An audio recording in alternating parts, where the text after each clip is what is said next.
Hey everyone, welcome back to the channel. Today we're diving deep into something we all crave, dream about, and sometimes struggle with: love and relationships. But here's the twist: we're not just talking about what you already know. This is going to be real, raw, and based on psychology, the kind of facts and insights that no one really talks about. But once you hear them, they'll change the way you see love forever. Let's start with attraction. It's so mysterious, right? But did you know your brain makes decisions about attraction in just 0.2 seconds after seeing someone? That's faster than a blink. It's not just about looks either. It's about how someone makes you feel in that instant. The tone of their voice, the way they carry themselves, the energy they give off. You might think you're attracted to someone because they're good looking, but often it's your subconscious recognizing something familiar, something that reminds you of safety, or maybe even your childhood.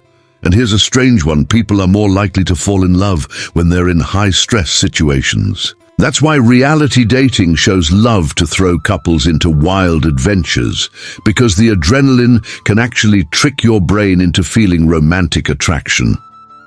Now let's talk about that big question: why do we fall for certain people? Psychologists say we're drawn to people who reflect our own self-worth.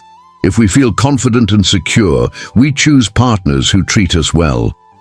But if deep down we don't feel worthy of love, we might be drawn to partners who confirm that by neglecting us, taking us for granted, or being emotionally unavailable.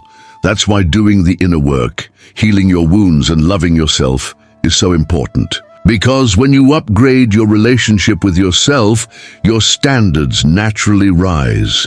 And here's something surprising: love doesn't just happen when everything's perfect. Often, love grows when two people feel safe being imperfect together.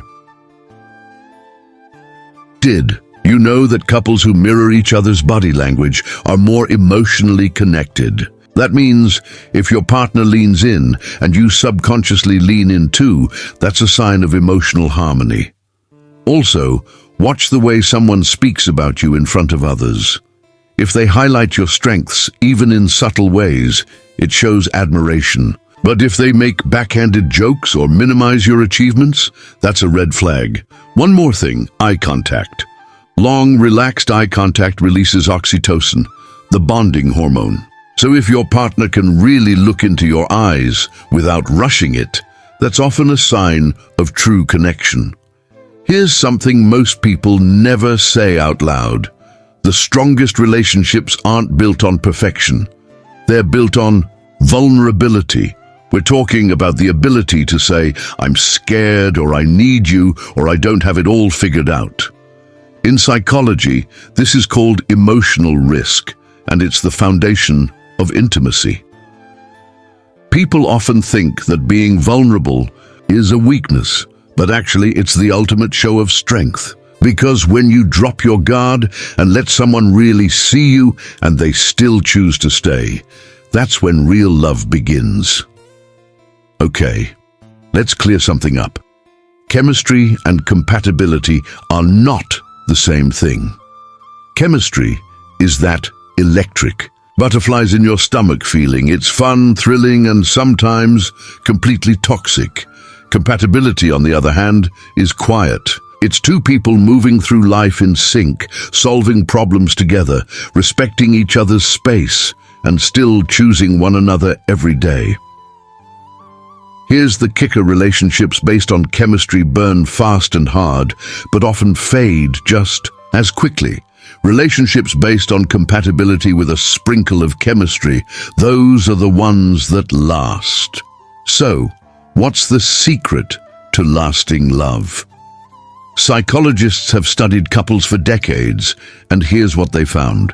It's not about never fighting, it's about how you fight.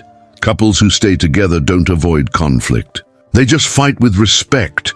They listen, they don't hit below the belt. They're willing to say, "I was wrong, and let's fix this together."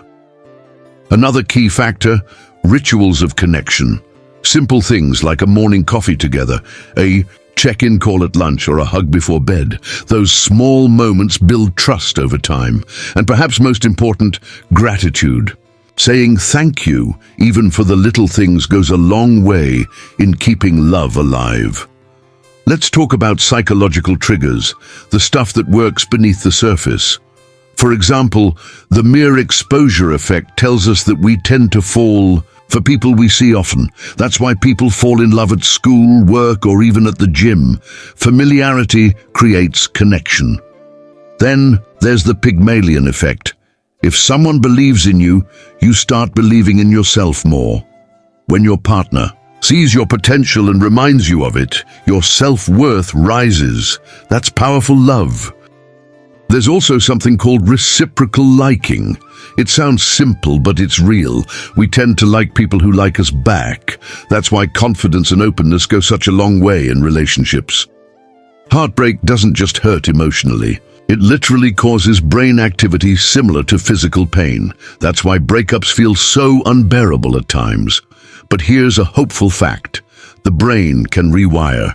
And love doesn't just live in memories, it lives in growth. When you heal, you don't just move on. You upgrade your emotional intelligence, your self-respect, and your clarity. So if you're healing right now, know this, it's not the end of your love story, it's the start of your transformation.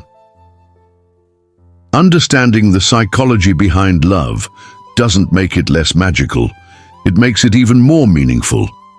Because once you know what's happening inside, the mind and heart, you can love more consciously, more deeply, and more wisely. Emotional safety is the invisible glue that holds love together. It's the feeling that you can be yourself without fear of judgment, rejection, or manipulation. It's when you can say, "I'm not okay today," and your partner responds with, "I'm here for you," instead of shutting down or walking away. Here's a psychological fact. The human brain is constantly scanning for threats, especially emotional ones. If your partner criticizes you more than they support you, your brain begins to associate them with danger instead of love.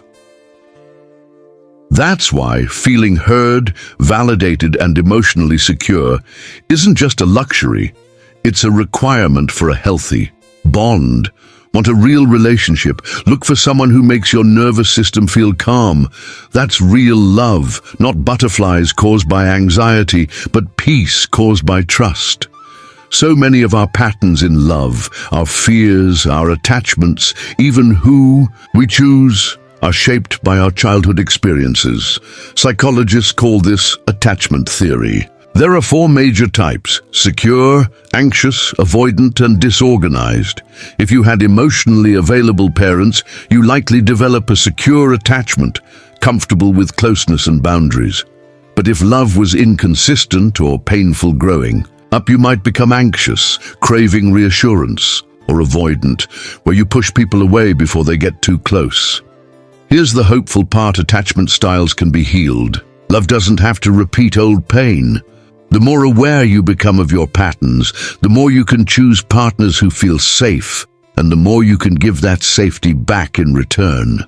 This is why therapy, journaling, and honest communication in relationships are so powerful. They help you rewrite your emotional blueprint. You can love someone deeply and still be incompatible. You can care about each other, but want very different things. Maybe one of you wants commitment and the other isn't ready. Or maybe your values clash, or your emotional needs are simply not met. It's painful, but important to know that leaving someone you love can still be an act of self-love. It doesn't mean you failed. It means you chose peace over chaos, clarity over confusion, and growth over stagnation. Healthy love isn't just about feelings. It's about actions, choices, and mutual effort.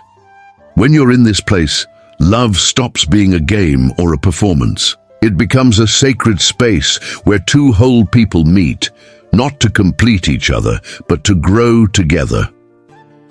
Love is not just something you fall into. It's something you build with trust, time, patience, and emotional intelligence. It's not about perfect people. It's about people willing to show up, learn, apologize, forgive, and evolve. So the next time someone says love is complicated, just smile and say, it doesn't have to be, because when you understand the psychology of love, you gain the power to love better, not just others, but yourself too. Thank you for staying till the end. If this video resonated with you, give it a thumbs up and hit that subscribe button for more honest, heart-centered content.